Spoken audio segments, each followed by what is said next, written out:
Yo, what's up guys, how's you doing? Today we're going to be taking a look at a PC build for under $500, giving you some awesome value, and you'll be able to run high graphics for pretty much all 1080p games with a 60 FPS. Now that is just absolutely crazy for a PC build under $500, and links to all of the parts in this build will be left below, so check them out if you want to buy anything in this list. If you're also looking to pick up a keyboard, WASD Keyboards make some awesome mechanical keyboards that you can fully customize, and they actually sent one out to me, which is super cool. Links in the description for that too, definitely check them out. So starting off with the star of this build, we're going to be using a GTX 1050 Ti, which is one of Nvidia's newest Pascal GPUs. It's a very powerful graphic card that will almost max out every single game with a 60 FPS, and in most cases just turning the settings down a notch will always give you a 60 FPS. It comes in a very small form factor, so you can fit this into tight spaces, and it gives you lots of extra space for cable management, which is very important for airflow and performance. It's great for 1080p gaming because of the new Pascal architecture, and best of all, it's very affordable at $145.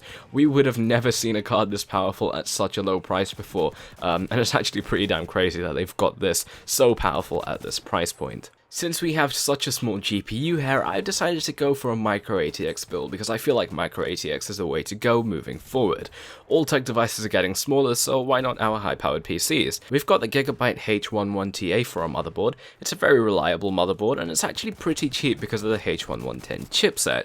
It'll get the job done of connecting all components together and supports up to 32GB of RAM, which is way more than you'd need for most PC builds. Speaking of the RAM, we've got one 8GB stick of RAM from Kingston, which I've actually used, and it's pretty good. It's one of the cheapest 8GB sticks I could find, but I know that some of you guys will be wondering why I didn't go for two 4GB sticks instead, because that speeds the processors up, obviously, if you have two RAM sticks. But now the reason I haven't done that is because we only have 2 slots of RAM in this motherboard.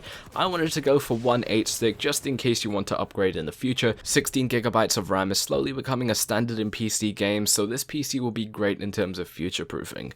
Now this stick also runs at 1866 MHz, so it will be pretty fast for what you'd need to do, and it's only $38 at the time of making this video, so definitely take advantage of this awesome deal while you can. As for the CPU, it was a bit of a hard choice between an i3 processor and the 6-core FX 6300, but after using the 6300 myself, I think that the i3 would probably be a little bit better for this build. You'd also have to buy a different motherboard because of the EVGA 1151 socket with this motherboard, and that would add to the cost of the build, and we're trying to keep this under 500. I've chosen the i3 6100, and what's cool about this is that it's clocked to 3.7 GHz, which is higher than most other CPUs you'd see out there. Obviously, an i3 isn't ideal for any PC gaming build, but it's still going to be good for this budget, and if you can, I'd recommend going over budget for an i5 processor instead. The 6100 is going for under $120, so a pretty dope deal here, and I can't see this price increasing anytime soon. Now guys, bear in mind that with this build, you can change out whatever you like, so if something doesn't really appeal to you, definitely swap it out. This is more of a baseline, you know, if you don't really know what you're doing, you just want to build, this is what you can go for, but tailor this build to yourself if you want to. An i3 isn't ideal, we all know that, but we have to work with what we have. As for the case, I've gone for the Corsair 88R Micro ATX case, because this is a case that I actually have for my secondary rig, and it's a perfect case for pretty much any build. It's very easy to build in, you get decent cable management, and it also has a windowed option if you're into that. My favorite part about this is its neutral design, because a lot of the other PC builds just look crazy, and trust me, I went for a crazy case with my first build,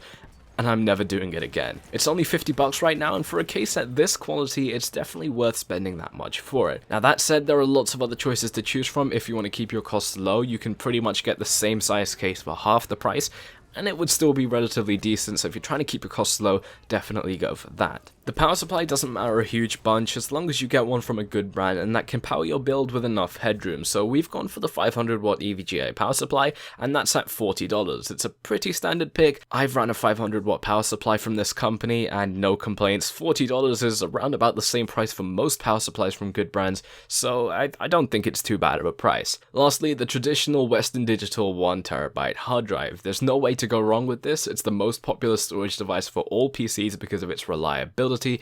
You can always go for something different if you like. It's at $40 and it pretty much always has been. It's going to be great for storing lots of games and media on, but I think it's time to move over to SSDs or at least hybrid drives. So if you can afford to go over budget for one, I definitely recommend it. But guys, that's the build. This is a PC build under $500 and it's going to work extremely well for gaming. Now, if you're also into other things like editing videos or maybe graphical designing, this is also going to be great. It's a really good all-rounder PC, especially because we've got that i3 processor in here. If you have any questions, definitely leave them in the comment section down below, and make sure that you check out WASD Keyboards if you're interested. They make some damn good keyboards with a design that I think is really minimalistic if you don't customize it. I love that. Definitely check them out. Anyway guys, thanks for sticking around this long. If you've enjoyed this video or if it's helped you out, make sure you hit that like button, subscribe if you're new around here, and I'm out. Peace.